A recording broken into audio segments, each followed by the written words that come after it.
Clem Delangue, welcome to ACQ2. Thanks for having me. It's a pleasure to have you here. We have heard so much about Hugging Face over the last few years. It just feels appropriate in this moment to talk to you about the company directly. I feel like at a very critical time for AI, and with Hugging Face, we have the pleasure and the honor to be at the center of it. So excited to be able to share some of the things that we're seeing. I think the listeners who are tuning into this and saying, what is this episode going to be about? We want to frame it as you should come in and you don't need to know anything about AI, and you should walk out with a pretty clear understanding of open source AI, the more closed ecosystem, what is the difference between the two, what are the trade-offs, what are the virtues of each one, and we're going to tell it through the Hugging Face story. So what role do you play in the ecosystem? Who do you work with? Who do you not? How did this thing spring up out of quite an unlikely place, given the name of your company? We'll kind of work our way backwards.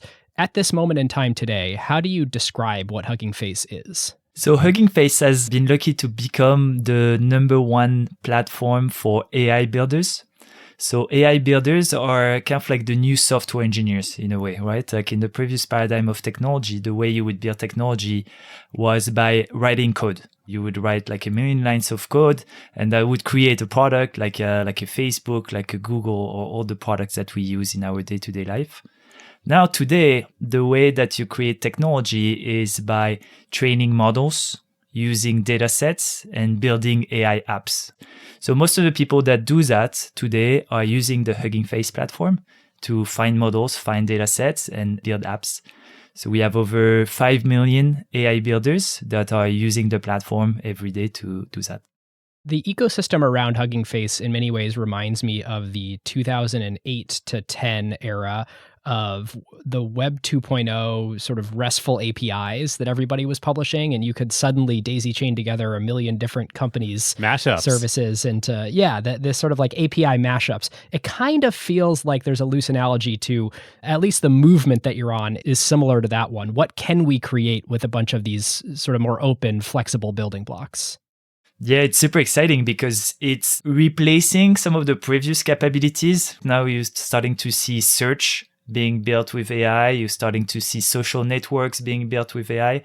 But at the same time, it's empowering new use cases. It's unlocking new capabilities that weren't possible before, to some extremes, right? Like some people are talking about super intelligence, AGI, completely new things that we weren't even thinking about in the past. So we're at this kind of like very interesting time where the technology is starting to catch up to the use cases, and we're seeing the emergence of 1 million new things that weren't possible before.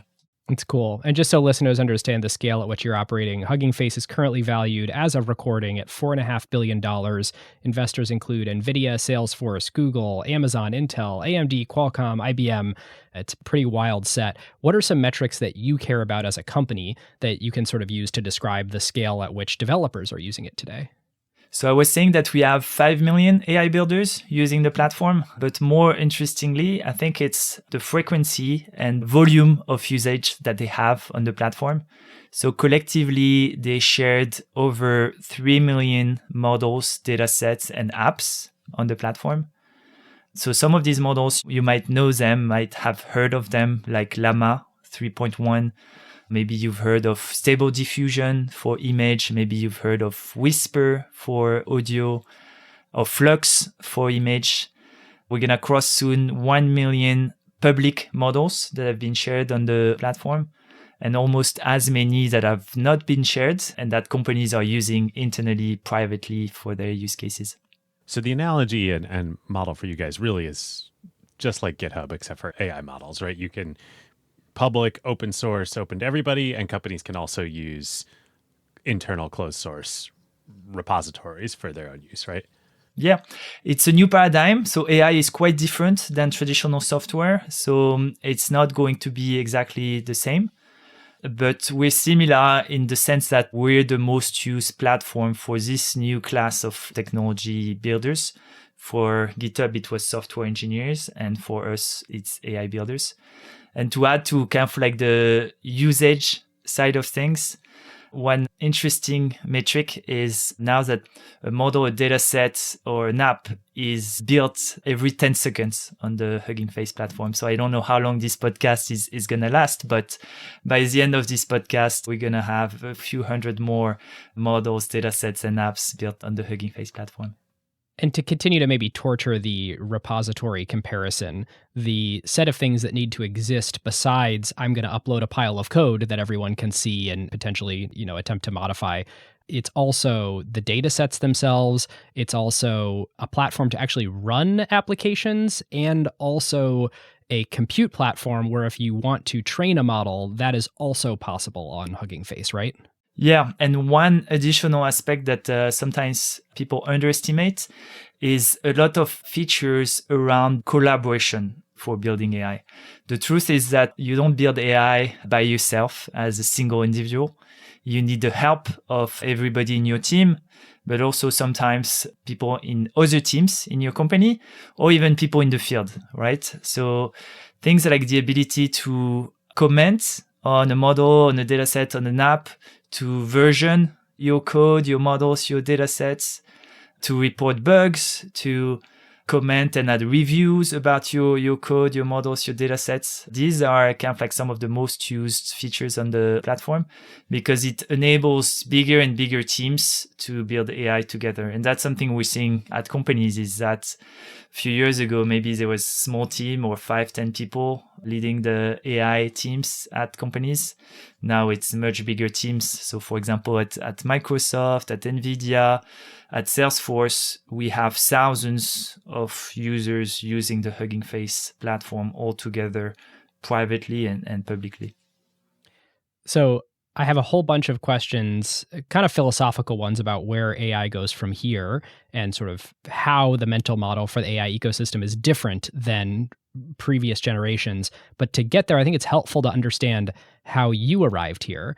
So in 2016, you co-founded a company named after the Unicode code point Hugging Face, the emoji. And as far as I can tell, it was an emoji that you could talk to as a chatbot aimed primarily at teenagers. Is that right? Yes, absolutely correct. There was a long journey. So you started neither an AI infrastructure company, nor did you even start in the current era of AI. No, but we did start based on our excitement and passion for AI, even if we weren't even calling it AI at the time, right? We were saying more machine learning, deep learning. I was lucky enough, I think it's now almost 15 years ago, a few years more, to work at a startup in Paris that was called Moats, where we're doing machine learning for computer vision. So much before a lot of people were talking about AI. And it kind of made me realize some sort of the potential for the new technology and the way we could change things with AI. So when we started Hugging Face with my co-founders, Julien and Thomas, we were super excited about the topic. And we were like, okay, it's going to enable a lot of new things. So let's start with a topic that is both scientifically challenging and fun. And so we started with conversational AI. We were at the time, okay, Siri, Alexa, they suck. We remember our Tamagotchi, which were this kind of like fun virtual pets that you would play with. So let's build an AI Tamagotchi, like an AI conversational AI that would be fun to talk to. And that's what we did. We worked on it for 3 years. We raised our first 2 rounds of funding on this idea. So shout out to our first investors who invested in a very different idea than what we are today. Who were your early investors? So our earliest investor was BetaWorks in New York. Oh, yeah. I had no idea. Huh. Yes, with John Borswick and Matt Hartman, who were our first supporters, really backed us when we were like random French dudes with like no specific background or credentials with a broken English. I assume you're now the most valuable company BetaWorks has ever invested in, or... Yes, and more proud of the fact that now with the companies that they invested the most money in. So we're like the biggest bets that they've made. They've been extremely supportive. But the support from a bunch of very important, impactful angel investors for us, like Richard Socher, who was the founder of U.com, who was the chief scientist at Salesforce at the time. and then the support of the Conway's family with A Capital, run by Ronnie Conway, that led our next rounds, and Ron Conway, who also kind of like supported us throughout the early days of Hugging Face. That's awesome. And so this was all still for the I'm going to chat with an emoji idea. Yes.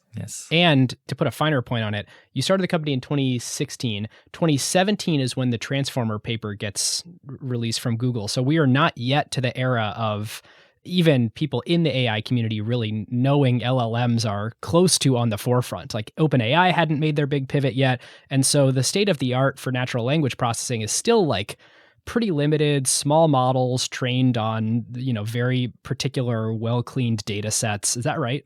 Yeah, and surprisingly or luckily, that's what led to what Hugging Face is today. Because at the time, the way you were doing conversational AI is by stitching a bunch of different models which would do like very different tasks. So you would need one model to extract information from the text, one model to detect the intent of the sentence, one model to generate the answer, one model to understand the emotion linked with the model.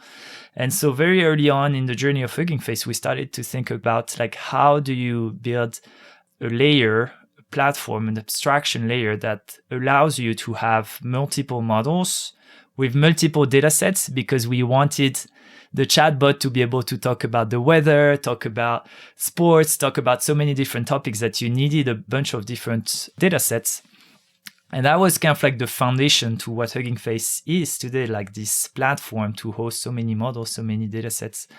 So it's a very interesting fate, a very interesting thing. Obviously, it reinforces for people who are listening the importance of being flexible, being opportunistic, and being able to seize kind of like new opportunities, even 3 years in, right? For us, it was 3 years in with maybe $6 million raised, completely changing what we're doing, what we're going after, what we're building. Obviously, we don't regret at all, but it's a good learning for everyone listening that even like with $6 million raised 3 years in, you can still pivot and find kind of like a new direction for your company, and this is for the best. How did those conversations start? How did they go? How much time did it take to go from talking about it to doing it?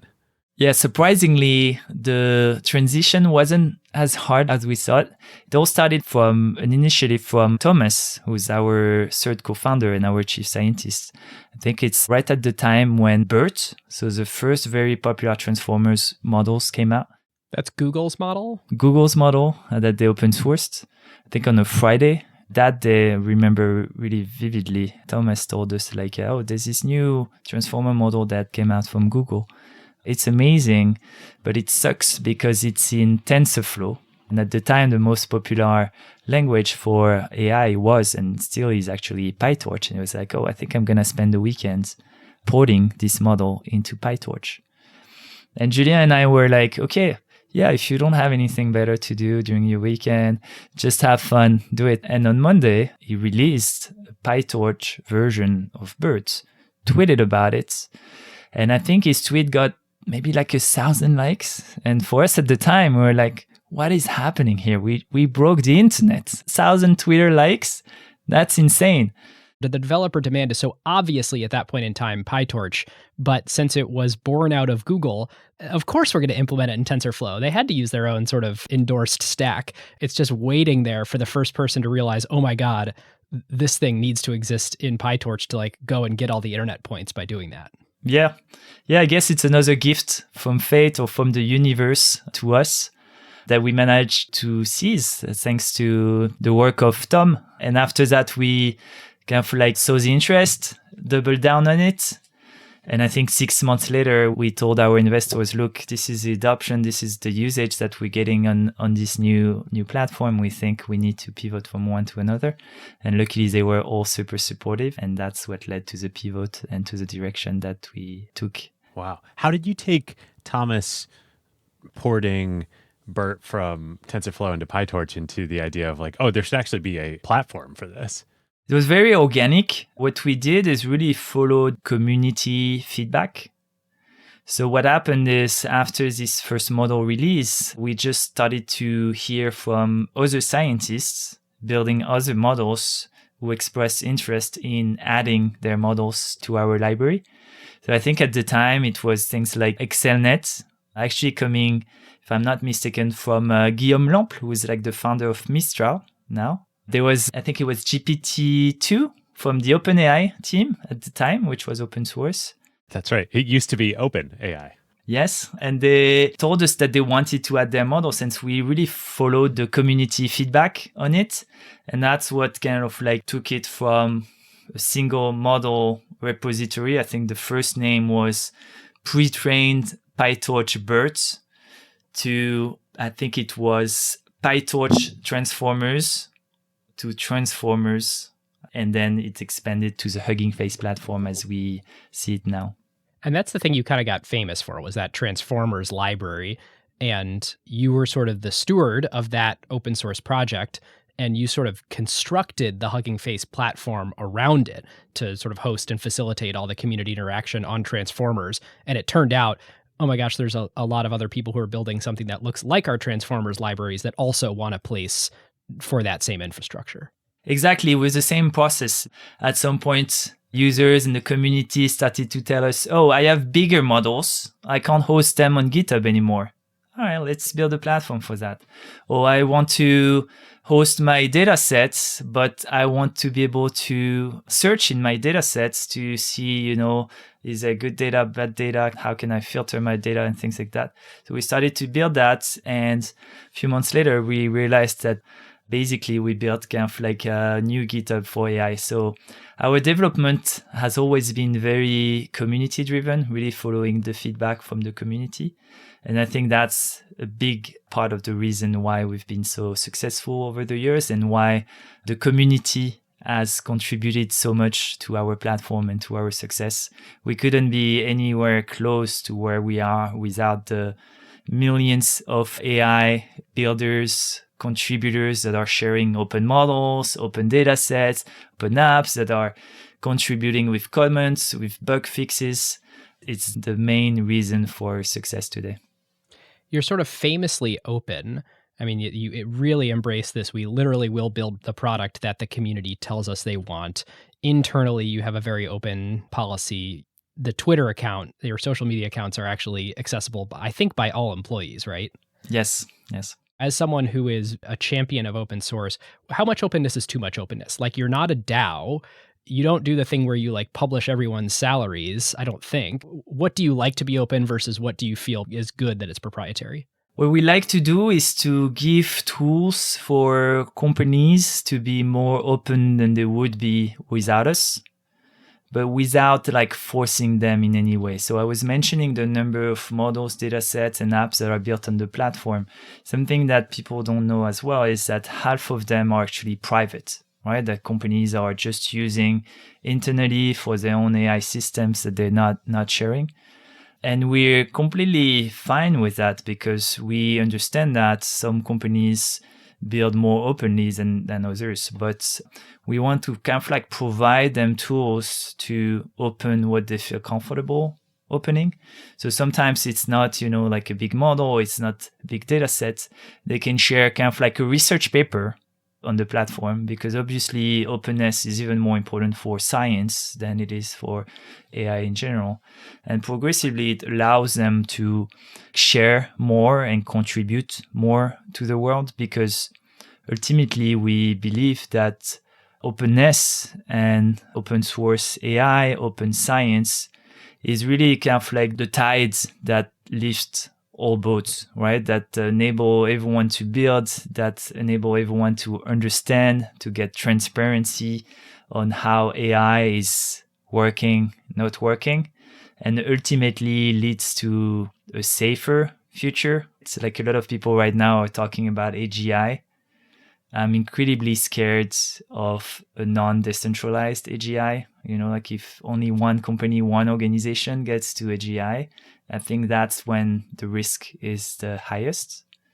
Versus if we can give access to the technology to everyone, not only private companies, but also policymakers, nonprofits, civil society, I think it creates a much safer future and a future I'm much more excited about.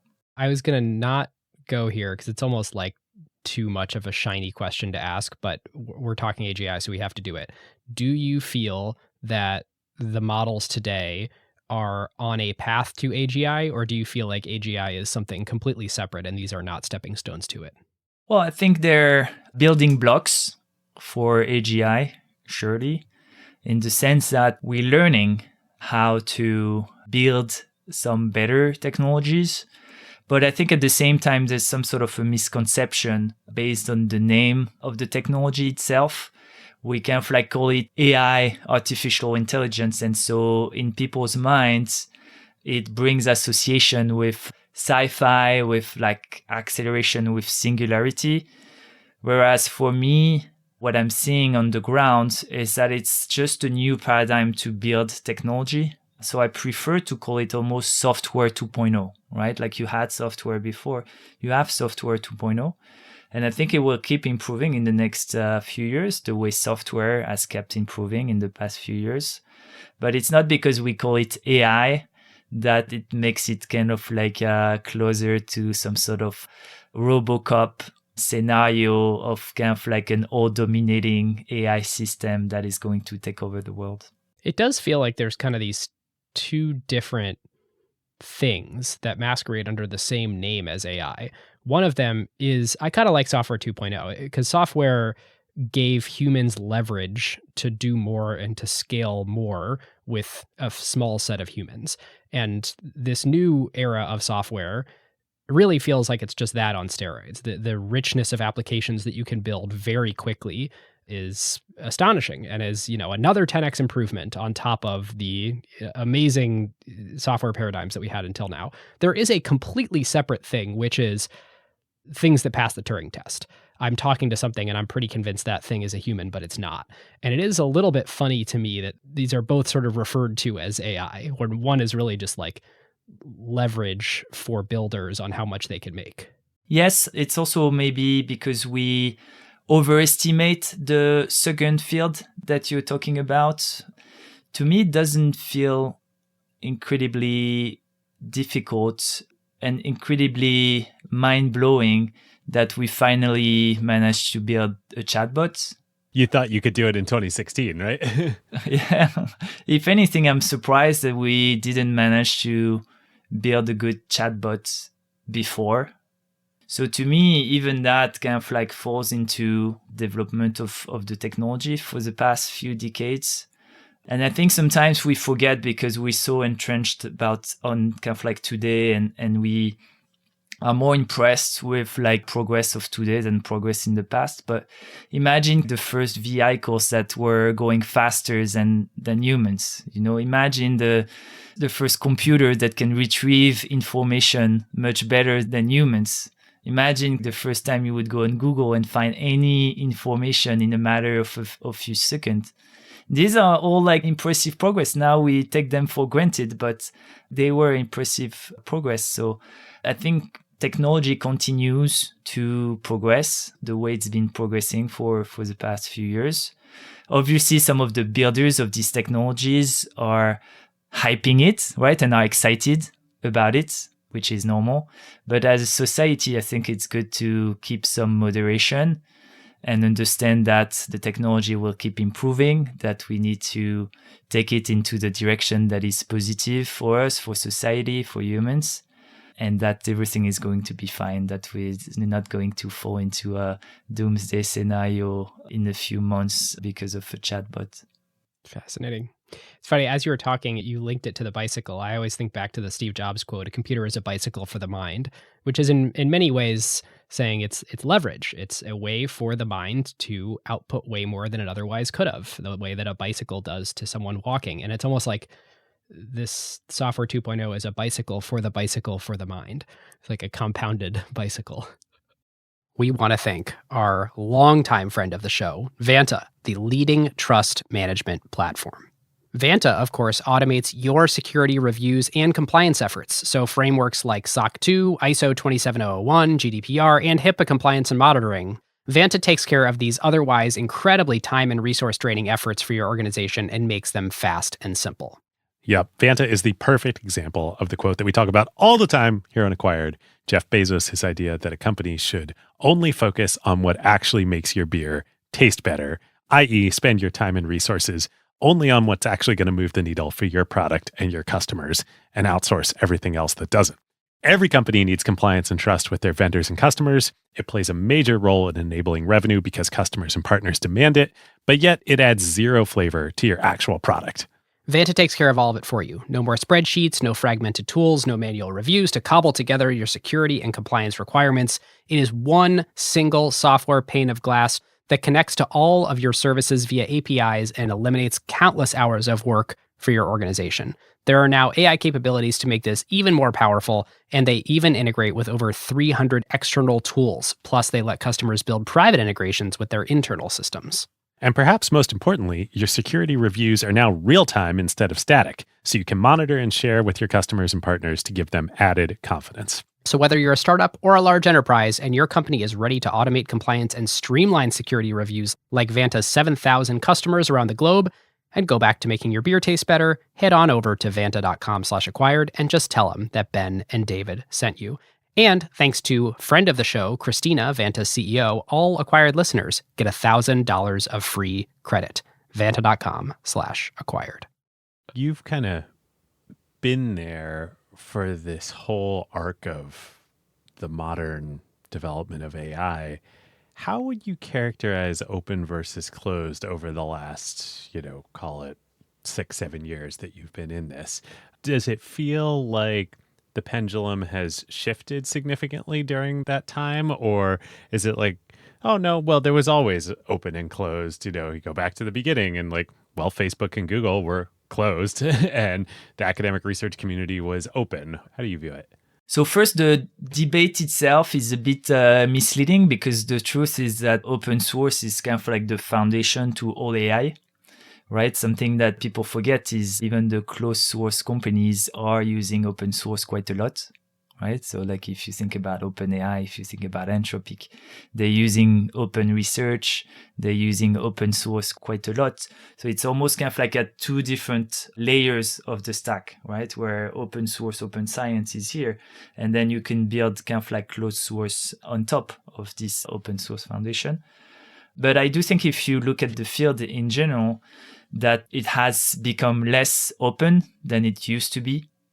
We talked about 2017, 2018, 2019. At that time, most of the research was shared publicly by the research community, right? That's how transformers emerged. That's how BERT emerged. Players like Google, OpenAI, at the time were sharing most of their AI research and their models, which in my opinion led to the time that we are now. It's all this openness and this collaborativeness between the fields that led to much faster progress than we would have had if everything was closed source, right? OpenAI took transformers, did GPT-2, GPT-3, and that led to where we are today. For the past few years, maybe 2-3 years, it became a bit less open or a lot more open, depending on your point of view. Probably because more commercial considerations are starting to play a factor. Also because I think there has been some misleading arguments around the safety of openness against closeness, which leads to something weird where open source and open science is not as celebrated as it used to be. Yeah, maybe talk about that. What is the argument and why do you feel it is misleading? There are a lot of people emphasizing the existential risk of AI to justify the fact that it shouldn't be as open as it is, right? Saying that it's better not to share research because it's dangerous. A bad actor gets a hold of this and could do bad things. Exactly. That's not the first time that such things have been used. Actually, in every technology cycles, if you look at it, it's kind of like the same. Books are dangerous. They shouldn't be given to everyone, right? They should be controlled just by a few organizations. You need a license to write a book, to share a book. It feels like that's never happened though in the like software industry. Yes, that happened in the nuclear era, but like I don't remember any of this around like, oh my God, software as a service. That's terribly dangerous. Or the mobile apps. Make sure state actors don't get a hold of that. Yeah, it's true. Maybe the cycle has been faster with AI between people not knowing about the technology at all to everyone knowing. And so it creates more fears, more ability for people to manipulate and people to kind of like mislead. Maybe the name played a big factor, right? When you call it artificial intelligence, it's much more scary than when you call it software. Even back in the day, it was the world viewed what was happening as like, oh, that's a bunch of nerds. Like there was its own community, and it was the norms of the community were around openness and really just coming out of the hippie movement in the Bay Area, frankly, in the 60s and 70s. But now the stakes are way higher. Yeah. The competitive environment is quite different too, I feel like. The early days of software, I think it was easier for new companies, new actors to emerge than now, where you have much more concentration of power in the hands of a few big technology companies. So that might play a role. For me, one of the most important things in support to openness is that hopefully it's going to empower thousands of new AI companies to be built, which is incredibly exciting. Big companies are doing a lot of good and they're doing a great job in many aspects. But I think if we can use this change in paradigm between software and AI as a way to kind of like redistribute the cards and change things and empower a new generation of companies, of founders, of CEOs, of team members to play a bigger role in the world, it would be great. I think it would align in a way more the challenges and the preoccupations of society with what companies are actually building. So I'm excited to try to do that. For listeners who haven't seen this firsthand, I was over the weekend with a good friend of mine who is a startup founder, non-technical, has a small bootstrapped company, decided to essentially build an AI product around it 10 days ago, built it, probably decided a month ago, built it over the course of a couple of weeks, being non-technical, I'm sure using Hugging Face, launched it, and it's like completely transformed his business. And like the output of it as a product is like mind-blowing and world-class thanks to these AI tools. Yeah, it's incredibly exciting. That's one of the reasons why I feel like we don't need the doomsday scenario of AI or like the AGI super intelligence talks about AI, because just the fact that it's a completely new paradigm to build all tech is exciting enough. It's already kind of like thinking about how many people it will empower, how many new capabilities, how many new startups, companies it's going to create is exciting enough for me and for a lot of people. It's going to change a lot of things in the ways that you build companies, you build startups, as you mentioned, the way you invest in startups. I know a lot of investors are listening to this podcast. I think it's going to completely change the way you invest in startups. I've played a little bit with investment. At this point, I've done 100 angel investments in the past 2 years, mostly in the community around Hugging Face. And I think we're starting to see that building an AI startup is very different than building a software startup in many ways. That is, I think, impactful for the way you think about investing and returns for funds. Like, for example, it seems like it's the first time that you're seeing so many of these startups with very heavy need for capital, for compute, like a Mistral that we know with like an OpenAI. So I think it changed a little bit the way you think about investment, returns on investment, burn for startups. That category of companies requires way, way more capital, but there's not that many foundational model companies. I think there could be. There could be. If you think of it, most of the investment now is going towards foundational LLMs, but it's just one modality, text, right? What about foundational models for video, right? What about foundational models for biology, for chemistry, for audio, for image? What if actually foundational model companies are actually just normal AI companies? The same way software companies were like the new default for all companies in the software paradigm. The truth is that we don't know yet, right? I think it's still too early to tell exactly what are the recipes for AI startups. And so that's why it's super exciting as an investor too, because the truth is you can't apply the same playbook that you used to in software, right? In software, it was so mature that you had the playbooks, right? You needed like a co-founder, CTO, CEO, small team, and then you do the lean startup, and then you follow your rounds, and then you get to the highest probability of success. What if in AI, it's completely different? For example, most of the founders actually are not software engineers anymore. They're scientists, right? It's a totally completely different game. The lean startup doesn't work anymore because they need heavy capital investment before any sort of return. So what I'm saying is that it just completely changes the game, and you have to forget everything that you've learned, everything that you've internalized, and start from scratch. It's funny, where I thought you were going to go with this was AI companies or companies that use AI can be just a few people and get huge output because they're just using the APIs provided by these foundational model companies, and there's an extreme amount of leverage to produce great value for customers with few employees. You took it completely the other direction, which I think is quite contrarian, and said most AI companies, or perhaps you were saying most dollars deployed into AI, will require new foundational models. And therefore, they're going to be these unbelievably large investments to get these step function advancements in a lot of different fields. Am I hearing you right? Yeah. And I think the truth is that nobody knows yet. So I'm not saying that I'm 100% sure that it's going to go that way, but I'm saying that it's possible. And so that's why it's exciting to see how it's going to evolve in the next few years.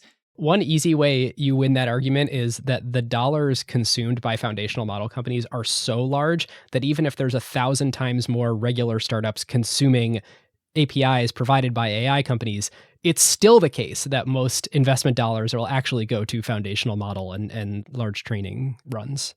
I mean, if you look at some of the successful companies so far, if you look at Hugging Face, if you look at OpenAI, companies like that, I don't think they acted in the traditional way you would expect a software company to act, right? And maybe on OpenAI, they started with $1 billion raise, did open source, open science for 6-7 years, and then started a completely new model. For Hugging Face, we operated in like fully open source for many years, really community driven, very different kind of organization than what everyone was telling us to do. So I think there's something to be said about really throwing away the playbooks, throwing away the learnings from the software paradigm, and really start from scratch, maybe start from first principles, and build a new model, a new playbook for AI. Has Hugging Face as a company been particularly capital intensive? And if so, why? We haven't. So we raised a bit more than $500 million so far over the course of 7 years. We actually spent less than half of that. And we're lucky enough to be profitable. Congratulations. Which is quite unusual for most AI startups. We have like a different kind of model than some other AI companies. I assume you all don't have nearly the same kind of capital expenditure requirements that, say, an OpenAI does in terms of compute and training. Yeah. And we have enough usage already that is free, that with quite straightforward and quite permissive freemium model, we can easily get to a level of revenue that is meaningful. We have some specificities for sure that allows us to do that. And it was also an intentional decision for us because as a community platform, We want to make sure that we're not going to be here just for a year, 2 years. When people build on top of you, when they contribute to the platform, I think you have some sort of a responsibility towards them to be here for the long term. And so finding kind of like a profitable, sustainable business model that doesn't prevent us from doing open source and sharing most of the platform for free was important for us to be able to deliver to the community that we're catering to. Your customers do use Hugging Face for very capital intensive things, training these models, but that doesn't show up in your financials as, oh my God, we had to sink $1 billion into a training run. You partner with a cloud provider on the back end and, pass it along to whoever is doing the training run, right? Yeah. We try to find the kind of like sustainable ways to do that, either by partnering with the cloud providers, by providing enough value so that the companies that are buying the compute are okay with paying a markup to the compute that makes it high margin for us, or providing paid features that are basically like 100% margins. Like, for example, a lot of companies are now subscribed to our enterprise hub offering, which is an enterprise version of the hub, which is obviously kind of like a different kind of economics than selling compute. Yep. Very proven business model. You get to choose how you make money. Are you marking up compute? Are you selling SaaS? Are you going the enterprise route and developing this custom package for, every engagement?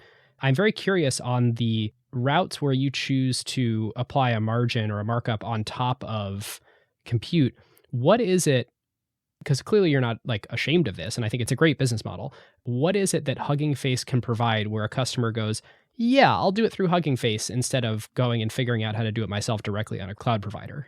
We've never been so interested in taking part of the race to the bottom on compute. It's a much more challenging business model than a lot of people think, especially with the hyperscaler being in such a position of strength, both in terms of offering, but also in terms of cash flow, right? Giving them the ability to do a lot of things that other organizations wouldn't be able to do. And so the way we think about it is, instead of taking part of this race to the bottom, we're trying to provide enough value both with the platform, the features, and the compute so that companies are comfortable paying a sustainable amount of money for it. So when you use, for example, the platform, the idea is, and when you use offering like the inference endpoints or Spaces GPUs on the platform, the idea is that it's so integrated with the feature of the platform that it actually makes it 10 times easier for you as a company to use that as a bundle versus using just the platform and then going for cloud provider for the compute. So it's what I call a locked-in compute. It's almost kind of like not the compute that you can trade in, and it doesn't really matter to you if you switch from AWS, Google Cloud, or another provider. It's more we make the experience so much more seamless, so much less complex, which is the name of the game for AI, right? AI is still complex for most companies. That at the end of the day, yes, companies are paying more for it, but instead of having 10 ML engineers, maybe they're going to have 1 or 2. The alternative to this would be you have your AI researchers working on models, and then when you want to go train or deploy it, not through Hugging Face, you basically need a whole nother team of AI infrastructure deployment engineers, right? Yeah. As we mentioned before, I think we're in the early days of AI. We're in the early days of AI monetization. Today, no one knows what is like a profitable, sustainable business model for AI, right? Like even the big players. I mean, OpenAI is, of course, generating a lot of revenue, but the question of profitability and sustainability of this revenue is still an open question. And I think they're going to figure it out, and I hope they're going to figure it out. But we're so early in figuring out business models for AI that there's a lot to build. And so that is extremely exciting. And I would argue you're not figuring out any business model. You are using time-tested, proven ways to make money where like you occupy a particular part in the value chain where you're providing a rich set of experiences to developers. They're willing to pay for that directly. They're willing to pay for it in the chain of slightly more expensive compute. The nice thing is you get to innovate on all the AI things without having to build a business model from scratch. These foundational model companies, that is where there's this big open question of what exactly is the business model, especially when the consumer expectation with interacting with all these AI chat style agents is that that is free for a huge set of functionality. Yeah. The beauty of the position we're in is that if you're the number one platform that AI builders are using, and if AI becomes the default to build all tech, it's pretty obvious that there's kind of like a sustainable, massive business model around it, right? Otherwise, we would be doing something wrong. That's why we're so much focused on the usage, on the community, because we believe if we keep figuring that out, if we keep leading on the usage and the adoption, we keep kind of like empowering the community to use our tools and be successful with our tools, there's going to be good things in the future for us, for Hugging Face, and hopefully for the community. There are some businesses that are just perfect. Like you sort of analyze them. Visa's a good example. And you're like, man, there's basically nothing wrong with this business model. Everything about it is just glorious if you are a shareholder of Visa. And every business shy of Visa has these things where you're like, that's an exceptional thing about that business. And here's the thorn in my side, that as I'm operating this business, I just can't escape this thing that kind of sucks. We've talked a lot about all the ways in which you've positioned yourself in a remarkable place in the emerging AI ecosystem. What's the thing that you have to deal with where you're like, ugh, it is such a thorn in my side? For us, inherently, we have to almost take a step back from the communities that we're empowering. That's kind of like a little bit the curse of the platforms. So like if you think, for example, of GitHub, it's probably the company in the past 20 years that has empowered the most the way you build technology, right? Because virtually all software engineers have used GitHub as their way of kind of like collaboratively building. And yet people don't talk about them, right? Like don't talk about the product. It's not as visible as Facebook, Google, or these companies can be. So we have some sort of a curse around, I would say, visibility, maybe sexiness. We'll never be kind of like an open AI in terms of sexiness and hotness and people talking about us, and always kind of like stay a little bit in the background. Back in the day, though, when GitHub was in its earlier years and was a startup, it was very... The $100 million Series A. I still remember it. I remember that for sure. It was plenty buzzy. But to your point of as a infrastructure company or a, developer writ large, in your case, AI builder platform, you're more behind the scenes. And then another challenge for us is that, yes, AI is starting to be mainstream in terms of usage. But if you really look at it, the underlying technology foundations are still evolving really fast. And so there's this constant battle between building mature, stable platforms and solution, but at the same time, innovating, iterating fast enough so that you don't miss the next wave. So for us, more like as a company building aspect, it's something that we always worried about. So we're 250 team members in the company. We say that we always want to stay an order of magnitude less team members than our peers. Like we could be 2,000 people, but we prefer to be 200 and 2,000 as a way to reconcile this difficult challenge between building really, really fast, but really building tools that scale. That's an important challenge for us, for sure. It's such a good point. And you made it a minute ago. I hadn't really considered, we might still be in the sort of, Yahoo, Alta Vista era of foundational model companies. Many of them are very successful. You know about them. As you were saying, they make a lot of revenue, but like Are they fundamentally profitable endeavors yet? Probably not. I think we are. Even when you think about how companies are building with AI, to me, an AI company using an API sounds very unintuitive, or it doesn't sound like the optimal way to build AI, and more almost kind of like a transitional time where the technology is still a bit too hard for all companies to build AI themselves. But I would be surprised if it didn't happen.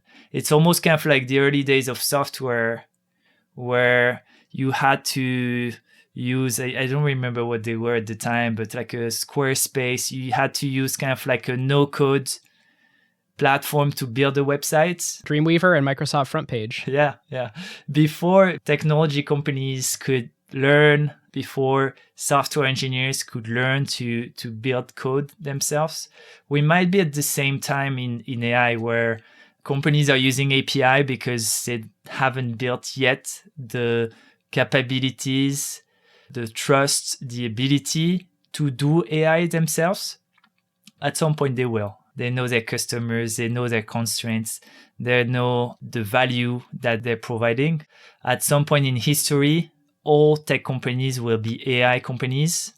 And that means that all companies, all these technologies, they're going to build their own models, optimize their own models, fine-tune their own models for their own use case, for their own constraints, for their own domains. I think this is pretty contrarian too. I, coming into this conversation, would have fallen in the opposite camp of there are going to be 5 to 8 players, maybe even consolidating more from there, that need to spend $10 to $100 billion every couple of years. And no one else has that ability to spend or attract that sort of research talent. And so we all consume their APIs. And you're proposing a very opposite future. Yeah, I mean, I'm a bit biased, obviously, by the usage that we see. Well, you're a lot closer to it than we are. As I was saying, there's a new model dataset or app that is built on Hugging Face every 10 seconds. So I can't believe that these new models are just created for the sake of new models. I think what we're saying is that you need new models because they're like optimized for a specific domain. They optimize for specific latency, for specific hardware, for specific use case. And so they're smaller, more efficient, cheaper to run. So ultimately, I believe in a world where there's almost as many models as code repositories today. And actually, if you think about models, they're somehow similar to code repositories, right? It's a tech stack. A model is like a tech stack.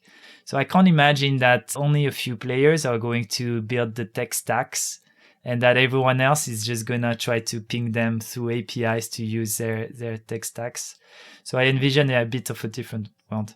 Yeah, it makes sense. And implicit in your comment is that 99.9 something percent of models are inexpensive to train and do inference on, and they're small and they're purpose built. And, you know, it's nice that this thing happened in the last 3 years where these sort of God models seem to be able to do everything better than all the specialized models that people spent 10 years building before. But that's a blip in time, and we're going to kind of shift back to specialized cheap models handling a lot of the labor as everyone gets better at the state of the art.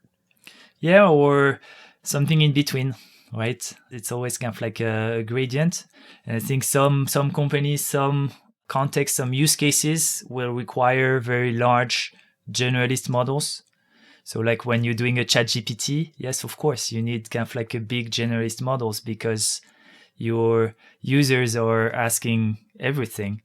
But when you're building a banking customer support chatbot, you don't really need it to tell you the meaning of life, right? So you can save some of the parameters to make sure that your chatbot is smaller, has been trained more on the data that is relevant to you, that is going to cost you less, that is going to reply faster. So that's kind of like, of course, also very depending on the use cases that you plan to use AI for. I'm curious if you're listening to this and you're thinking about starting a company, think about starting an AI company, maybe you have a use case or a vertical use case knowledge that you want to go after. What are the ingredients and skill sets that you need on your team if you buy what you're saying of like, hey, you could use APIs, but like really ultimately you want to build your own model? What do you need to build your own model and build a great one?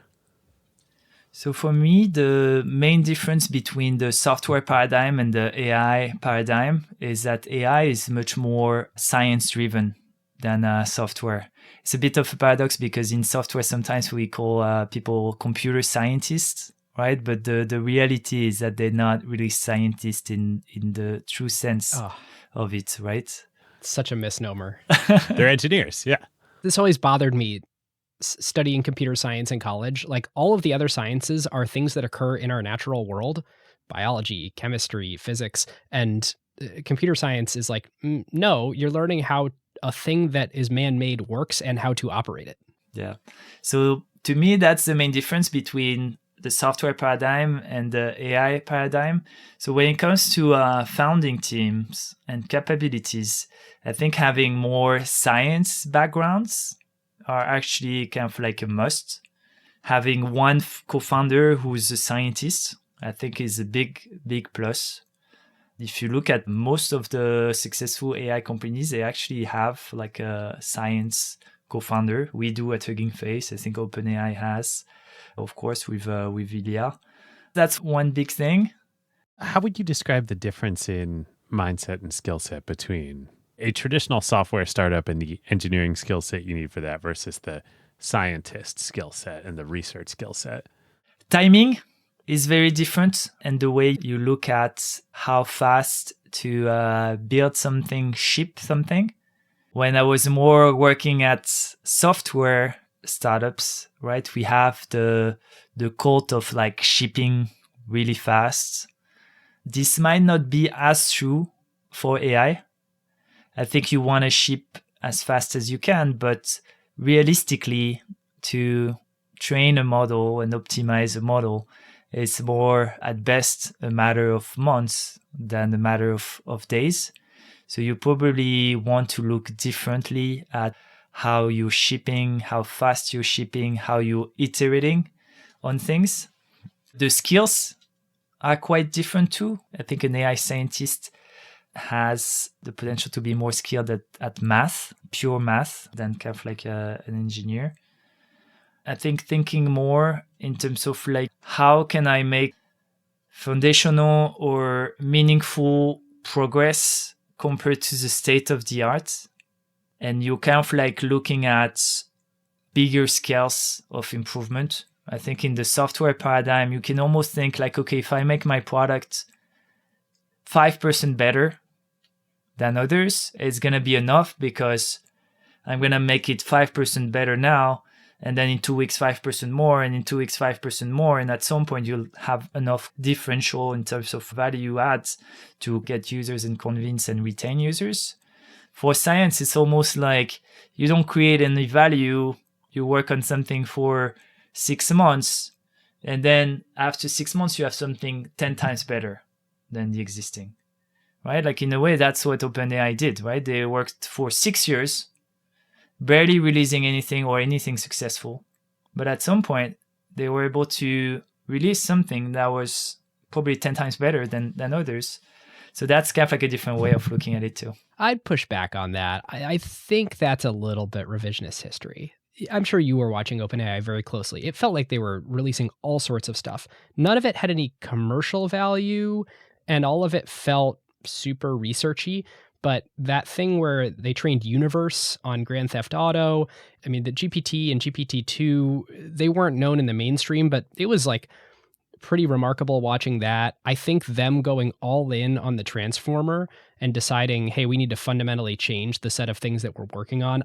I think that company has worked incredibly fast, shipped pretty fast, and now they're shipping faster than ever because they're actually in this arms race. Like I definitely don't think of them as a go away, think and build for 10 years and then finally release something. They did release a lot of things, but compared to their size and their scale, knowing that they started with a $1 billion investment, Maybe they were releasing one thing every 3 months or like one thing every 6 months. So relatively to their size and their scale and the amount of money that they raised, I think they were shipping and releasing way less things than a typical software company would have with their budget. But I agree with you that it was an iterative way. I guess to the point too, like if you have a large model, you're not going to do continuous deployment because you got to retrain the model, if nothing else, right? Like, yeah, it's just a different approach. The best advice I give to people is to trash their lean startup book when they're starting an AI company, because I think these kind of things have been so ingrained into our minds, into our way of building as kind of like software entrepreneurs, that it's really easy to fall into the trap of doing it without even realizing we do it, instead of completely changing the paradigm, changing the operating system of the startup builder, which in my opinion leads to much better results. Well, Clem, this brings us to a topic that I've been wanting to ask you about, which I think will be kind of our last major topic for today.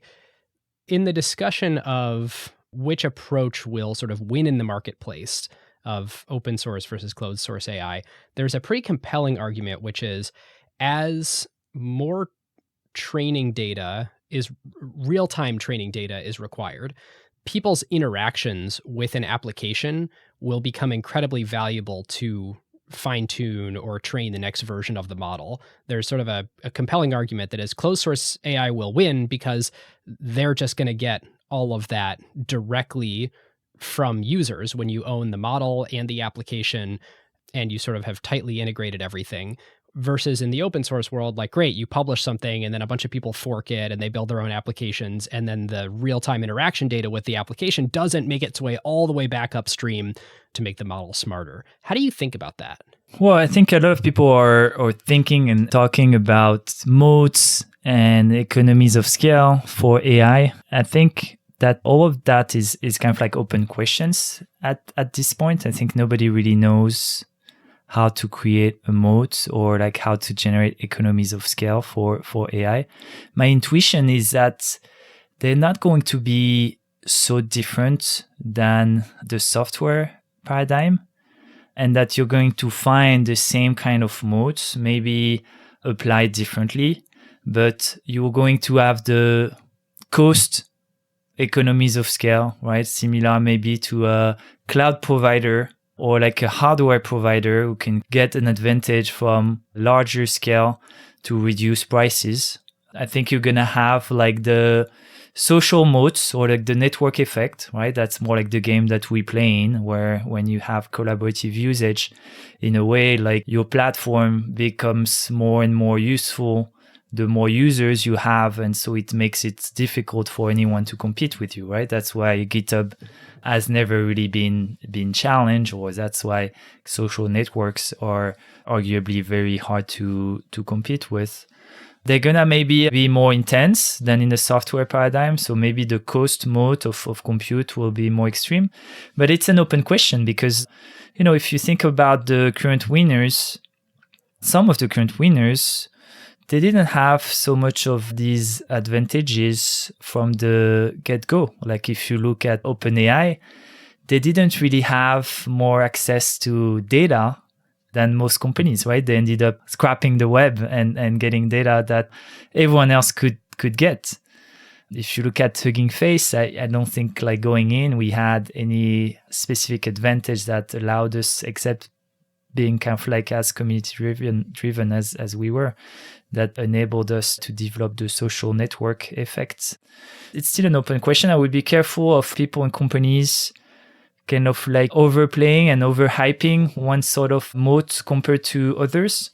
And even if you think of ethically and the kind of world that we need, I hope that we're not going to have just a few companies winning. It would be a shame. It would be quite sad if we ended up with just 5 companies winning in AI.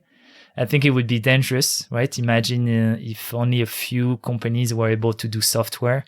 We would be like in a very different world than we are today. I hope many companies win. I think the technology is impactful enough so that there can be almost more AI companies winning than software companies in the past, that'd be very exciting to me. And you make a very credible argument that it's going to empower more people than ever to build products. And so it stands to reason that there should be more companies or at least more attempts to start companies that can serve a particular customer need in this generation than any previous generation before. AI is the opportunity of the century to shake things up, break the monopolies and break kind of like the established positions and do something a bit new. I'm curious to get there. Do you think that we need just like a lot more people getting trained in how to be AI builders and AI scientists? Or do we need the tools and infrastructure to get a lot easier to use, or both? Both, but I think it's much more important that we get many more AI builders than we do today.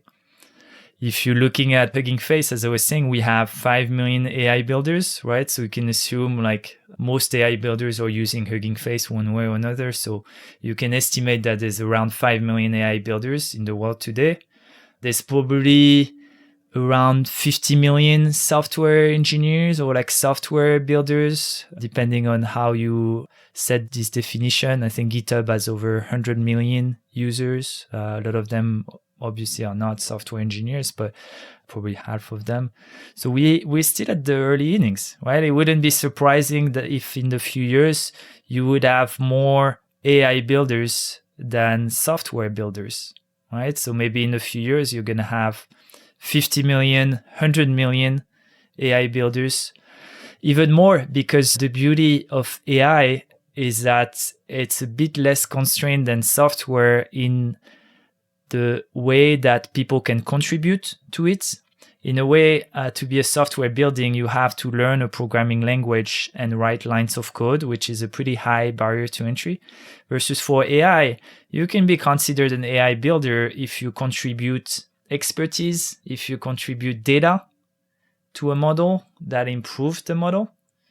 Maybe we're going to have like 10 times more AI builders than software builders, which would be also good for the world because it would mean that more people could contribute, could understand, and could kind of like shape the technology more aligned with what they want. I think sometimes in San Francisco, in Silicon Valley, or in tech in general, we forget that it's a very small number of people shaping products for a much bigger number of people. Whereas if you maybe include more people in the building process, you can not only build better products, but more inclusive products, maybe products that can solve more social issues than we've been solving. And so that's quite an exciting future for sure. Well, Clem, I can't imagine a better place to leave it. Where should listeners go to learn more about you or Hugging Face or get involved? Huggingface.co, actually .com. We just got the .com a few days ago. Hey, congratulations. Yes, it's a good example that you shouldn't sweat the small things early on, right? Our name, Hugging Face, is obviously very unusual for the kind of things we do. Our domain name, for like 7 years, we kept huggingface.co, but it didn't create too many problems for us. I'm on Twitter. I share a lot on X and on LinkedIn. So you can follow me there or like ask me questions there and happy to answer. Awesome. Well, thank you so much. And listeners, we'll see you next time. We'll see you next time.